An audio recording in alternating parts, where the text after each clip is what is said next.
दोस्तों, इस वीडियो में हम बात करेंगे भाग 1 की, जिसमें अनुच्छेद 1 से लेकर अनुच्छेद 4 तक के बारे में बताया गया है। इसमें कहा गया है कि भारत जो है राज्यों का संघ होगा और ये किसी तरह के एग्रीमेंट या समझौते की वजह से नहीं है, उसका परिणाम नहीं है, क्योंकि ये जो शक्ति और जो प्राधिकार है भारत की जनता से हमने प्राप्त किया है, मतलब लोगों से ये मिला है। और इसमें राज्यों को संघ से अलग होने का ना तो कोई अधिकार है और ना ही जो संविधान की पहली अनुसूची में उसमें निर्धारित जो क्षेत्र हैं उस हिसाब से भी उसमें कुछ बदलाव भी नहीं हो सकता है। इसलिए कहा गया है कि भारत जो है विनाशी राज्यों का अविनाशी संघ है, मतलब राज्यों का उनकी सीमा को बदला जा सकता है, कम किया जा सकता है, उनके नाम को भी बदला जा सकता है।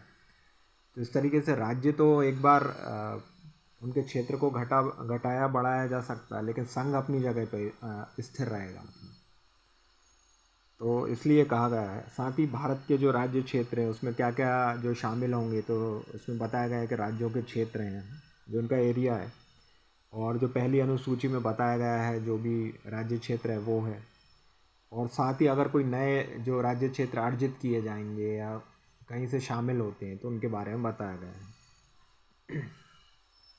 अब अगर 1953 से पहले राज्यों की स्थिति देखें, मतलब स्वतंत्रता से अगर हम पहले की बात करें तो उस समय पर जो देशी रियासतें थी 542 थी, जिनमें से 539 ने अपनी इच्छा से भारत में विलय कर लिया था। लेकिन 3 जो रियासतें थी जिनको बाद में मिलाया गया, जैसे कि जूनागढ़ है, इसको जनमत संग्रह के आधार पर भारत में सम्मिलित किया गया था।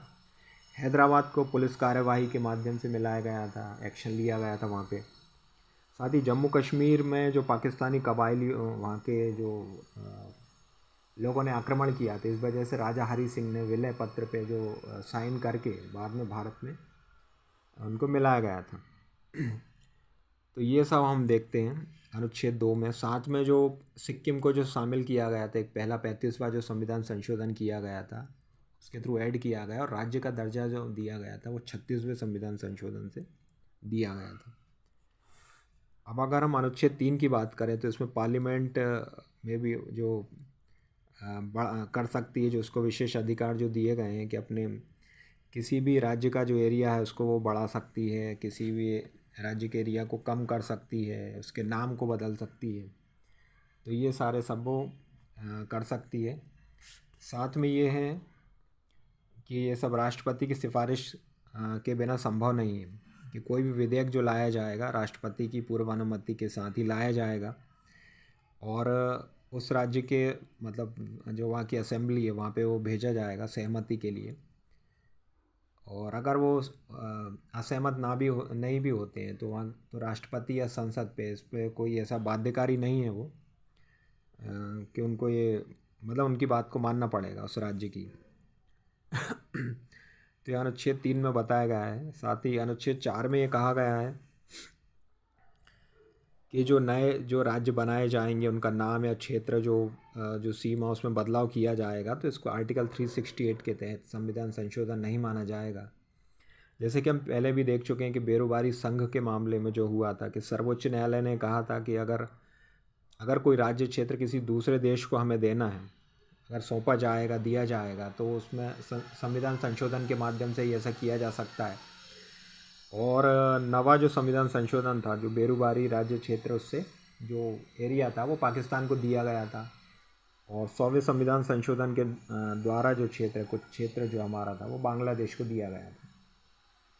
तो इस तरीके से हमने देखा कि ये जो सारी प्रोसेस की गई हैं। साथ में एक जो प्रोसेस है बहुत ही मतलब सिंपल मेजॉरिटी साधारण बहुमत से ऐसा किया जा सकता है। एक साधारण जो लेजिस्लेटिव प्रोसेस है उससे ये किया जा सकता है। ठीक है, इसके लिए विशेष या स्पेशल मेजॉरिटी की ज़रूरत नहीं है। तो ये हमने चारों अनुच्छेद देखे 1 से लेकर 4 तक, इसमें बताया गया है भाग 1 में।